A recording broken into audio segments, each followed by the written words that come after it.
Thanks very much, Don. Good afternoon, everyone. That CV almost starts to sound like I've been around a little bit too long.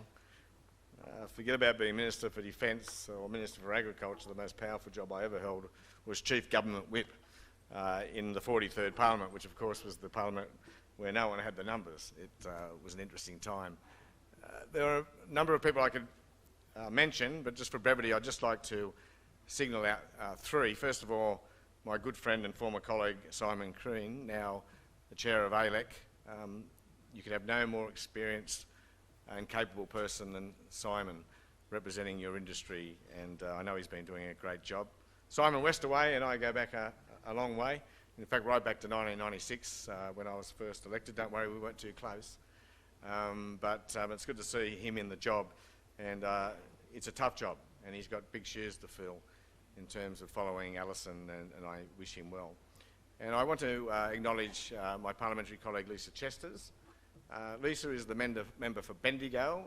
She's my shadow assistant minister in this space, mainly focusing on rural and regional affairs, but Lisa has a passion for agriculture and does a lot of stakeholder engagement for me, takes the load off a little and does a wonderful job. And in fact, at the moment, I've got her doing a little bit of work on workforce issues, which have been quite topical in the media of late, a la the backpacker tax. I've just come from the NFF Congress. Was anyone at the NFF Congress? Well, I apologise to you in advance because I want to say just a couple of things that I said there, but not at such great length, and not for the same reasons, but I'll return to that. I want to also begin by thanking CPC and ALEC for facilitating a visit by me and my Chief of Staff, Natasha, to Indonesia last year. In fact, around this time, because I remember we spent Melbourne Cup Day, I think, in Jakarta. Didn't have a punt. Troy didn't provide us the time, but that's it's a good way of marking the time. But it was a very significant visit for me as the Shadow Minister, and for a short time, the former Minister. I've always been a strong supporter of the sector. Of course, I was around during the pause of 2011, dare I speak of the issue at the time.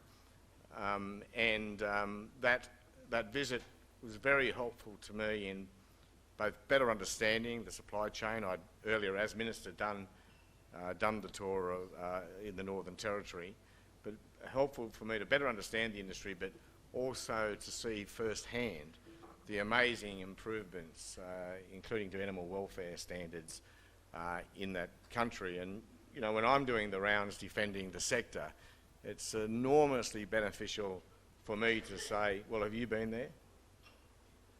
You know, because I have, you know, and I've seen the improvement, I've seen the animal welfare standards, and I've also seen the enormous number of jobs being created for people in a developing country as a result of Australian presence in that country. And so again, I thank CPC and ALEC for that opportunity.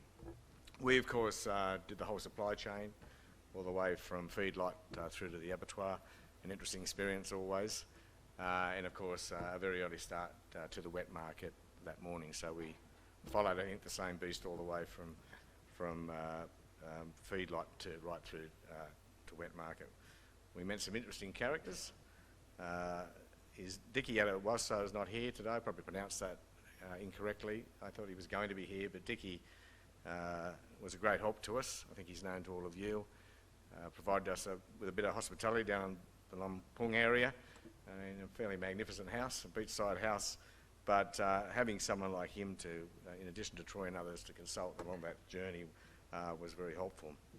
So obviously the good news is I'm not going to give a formal speech, as politicians are wont to do. I just wanted to touch on that and just a few other points. Usually when I come to gatherings like this, you know, I come to talk in the positive, to talk about the challenges for the ag sector generally, whatever that subsector might be, but the challenges, but mainly to talk about the enormous opportunities we have before us and productivity improvement and growth, etc. And I am conscious of the fact that whenever I'm talking to your sector, you know, we all feel on the defensive a little. dealing with what is not an insignificant opposition in the broader electorate to the live export trade. And this is where I just want to repeat, partly repeat something I said this morning. I reminded the NFF and those attending that Congress that the politics is changing enormously and rapidly, not just here but around the globe. And the most high-profile case, of course, is the US with Donald Trump, and the UK with Brexit and what's happening within the British Labour Party. But the examples aren't, of course, confined to those parts of the world. In Spain, they've just moved from effectively a two-party system to a four-party system, a system they've had and has provided them with stability for 33 years. The primary vote of the two major parties there has gone from 80% not that long ago to some 50%. But it's not just confined, well, and before I go to the other countries, you know, the Irish have just, you know, to the tune of about 66% voted for same-sex marriage in a referendum. Who'd have thought it of the Irish? But it's not just the West. The Arab Spring and some enormous movements in the former Soviet countries aren't that long ago. Here in Australia, Hugh Mackay reminded us just last week that between 1949 and 2007, government in Australia changed just 5 times in 58 years. Yet since 2007, no Australian Prime Minister has lasted a 3-year term. The Labor government effectively lost in 2010 but held on by way of a minority government, and in 2016 Malcolm Turnbull won, but as you know, by the finest of margins. What is my point? The electorate is much more volatile than it used to be. Old loyalties and allegiances don't count for as much anymore. Once upon a time, it was good for the major parties, went along and voted just like their parents and their grandparents did. But these days they're far more interested in not what the party did 60 years ago or who founded the party, but what the party's going to do for it. Old loyalties are fracturing. Union money, for example, is going to the Greens. That's a good example. And business connections are hedging their bets, placing money not only with both the major parties, but some of the minor parties as well. The point again is volatility. And I made the reference this morning with respect to relationships between advocacy groups and political parties, but I make it here this afternoon more with respect to demonstrating the challenge we face, maintaining that level of social licence and community support that I believe the live export industry needs to survive and prosper. So what does that all mean for your trade in effect? Well, the way I see it is that the major parties are down to 76% in Australia. That's pretty much enough. It's a big decline since 2010 when it was 95%. But what your industry needs more than anything is bipartisanship. If you've got the major parties on your side, then you'll go along okay and hopefully continue to grow and prosper. So Barnaby Joyce's job is to keep the coalition on your side. My job is to keep the Labor Party on your side. And I do that with a great deal of enthusiasm, energy and rigour, and even more so since my views of the industry were reinforced in that visit to Indonesia last year. Now, I don't know whether you've noticed, but Barnaby and I have slightly different styles. I'll take that as a yes. I'd have been very nervous if you disagreed. He put on a fairly fascinating performance at the NFF yesterday, actually, where he accused the Labor Party of being communists, and in front of the Chinese ambassador, which didn't go down too well, I'm told, but also said something about us not being able to get our trips to defend our country if we rent it out. I think that was a reference to foreign investment, and I think it was slightly off script in terms of his party's position on foreign investment, which, as we all know, is so critical to our future growth in agriculture generally in this country, including, of course, in your own sector. So I'll let Barnaby do his own thing. Where we differ most, in addition to our styles, is that Barnaby believes that, I generally don't say this to make a partisan point, I don't mean to. Barnaby believes the best way he supports you is to say everything's okay and you never do anything wrong. Well, that might be fine for Barnaby, but it's not my view.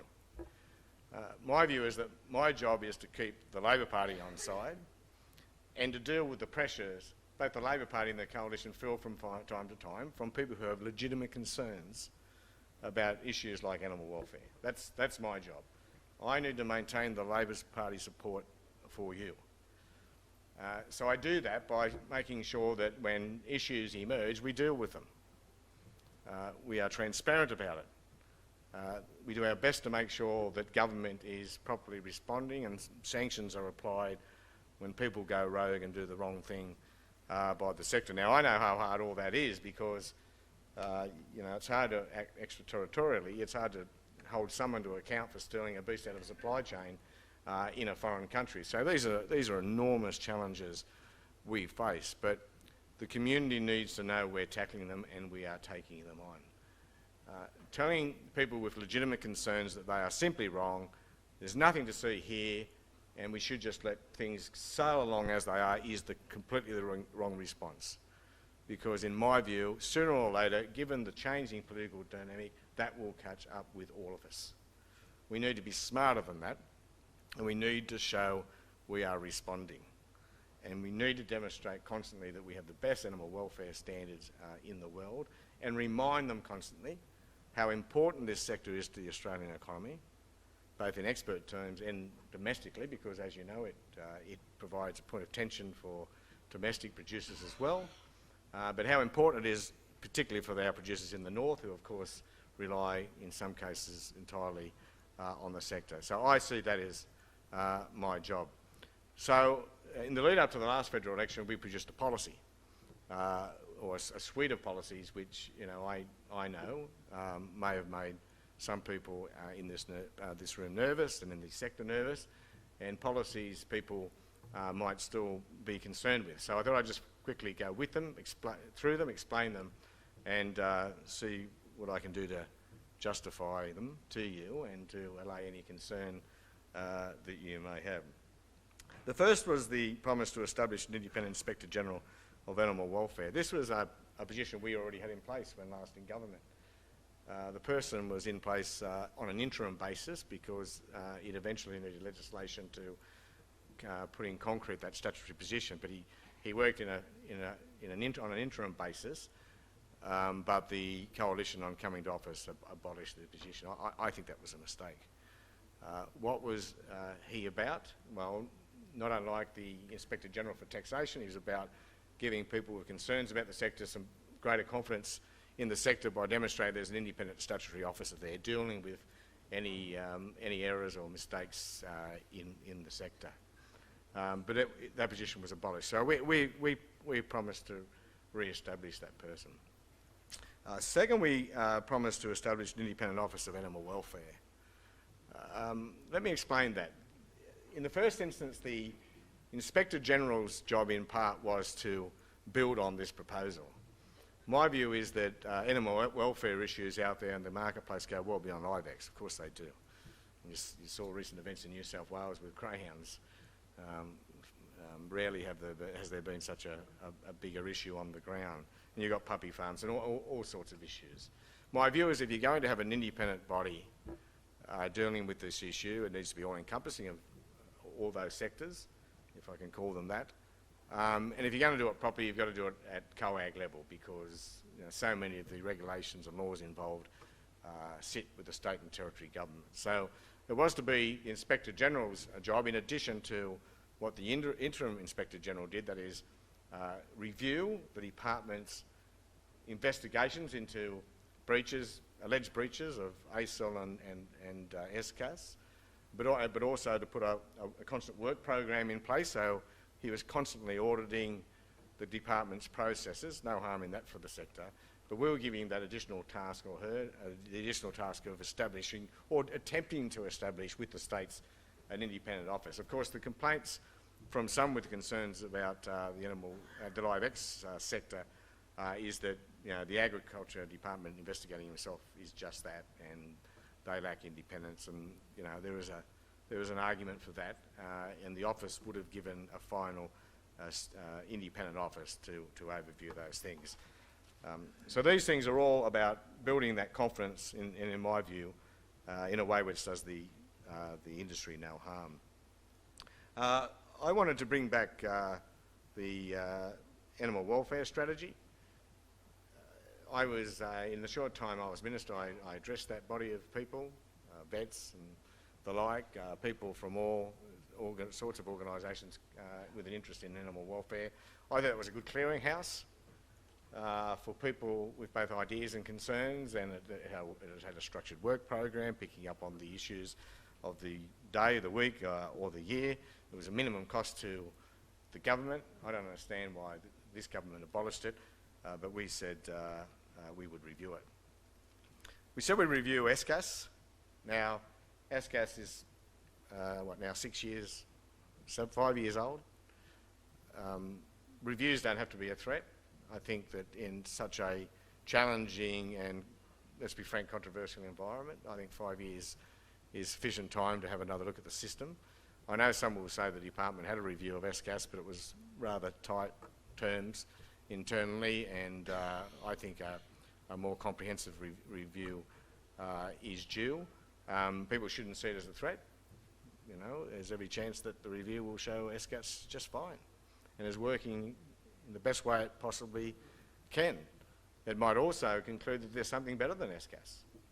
And, you know, ALEC's been promoting the LGAP scheme. Maybe that would give the outcome of the review of SCAS. I don't know, but I think it's good to be able to say to people, yes, there have been some faults along the way. It's been a great system. It's the best animal welfare system in the world. We've had some hiccups along the way, so we're going to review it and make sure that it's as good as it possibly can be in delivering the outcomes we were looking for. And I think that there's merit in doing the same with ASOL, by the way. We shouldn't be fearful of a review. I know it can bring some regulatory burden for industry groups and companies alike, but I don't think it's something people should be concerned about. Finally, I said that if I were the Minister for Agriculture, I'd give regular reports to Parliament on the state of the industry. Again, I think this is a good thing. When I was Defence Minister, I used to give regular reports on our operations in Afghanistan. People get a bit touchy about sending our young people to war. They think, you know, governments are doing it in secret and hiding behind operational secrecy to not tell them exactly what's going on in the field of operations. And of course, there will always be things that we can't talk about in the public domain. But generally speaking, I was able to give quarterly reports on what was happening in operations, what the strategies were, what IDF members we may have lost, or what casualties we'd had sadly, etc., and what the outlook for the key objectives of the operations were. Now, I think, again, a minister giving regular reports on the state of the live export industry is a good thing. Talking about how many beasts we exported, how many reports there were on breaches of ASIL or SCAS, what was done about them, and importantly, what sanctions were imposed for those who were doing the wrong thing. Now, I know you might say that we can go to the website on the department and find much of that information. I don't think that's true. I think it's difficult, and there's a huge time delay. Now, there's a time delay in quarterly reports as well, but I think the Minister standing there on a regular basis, backing in the industry, talking about the positive things that have transpired in the industry for the last quarter, and also picking up on alleged breaches and what were done about them, I think that is a very good thing, a positive thing for the sector. So that's our position. That's why we had those policies. I wanted to clear them today and then just reinforce my view of the industry, my support for the industry, the party's support for the industry. Again, my job is to make sure that that level of support is maintained, and I do that by making sure we maintain a critical mass of public support which underpins your social licence, and that's what I intend to keep doing to the best of my ability. Thanks again. I know you're having a bit of trouble in Indonesia at the moment, more than a bit of trouble in Indonesia. I've decided I can help you best by saying nothing. Tempting for politicians from time to time to speak on these things as an opportunity to maybe cause some discomfort for the government of the day. I've had it done to me once or twice. But I think this is a critical issue to all of you. It's a critical issue for our country, our economy. I'm aware of the extent of the sensitivities and the difficulty in managing some of the relationships we have there. And of course, Indonesia is such a an important trading partner for us, not just in live X, but in agriculture generally, grains in particular. And of course, Indonesia as a former defence minister, I know better than most that it's a very important strategic partner for us as well. So we need to deal with these things as sensitively as possible. And of course, we need to secure the best outcome for all of you. So all the best in those negotiations, and all the very best for the future.